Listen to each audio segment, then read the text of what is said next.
I'm Tony Verhoeven, technical trainer for Polaris Industries. In this video, I'm going to show you how to install the lock and ride storage bag on this 850 Pro RMK. If the lock and ride anchors on your bag did not come pre-assembled, you'll take the first anchor piece, install the rubber plug, install that through the bag, then we'll put on 2 flat washers, followed by a roll pin, and then we'll clip the plastic anchor into place. You have to put some pressure on there. It should snap into place. So now that we have the 4 lock and ride anchors installed onto the bag, we're ready to put it onto the unit.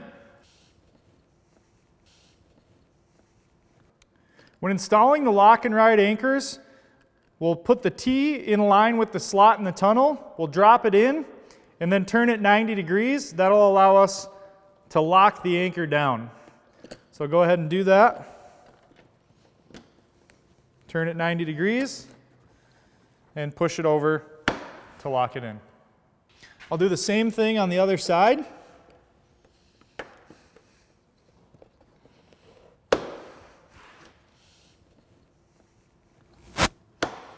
It's important to note that you want the clips facing inward, that way they're not sticking out past the tunnel, less likely to catch and break. It's important to keep in mind that there are weight restrictions for the cargo in this bag. Reference the instructions for that weight limit.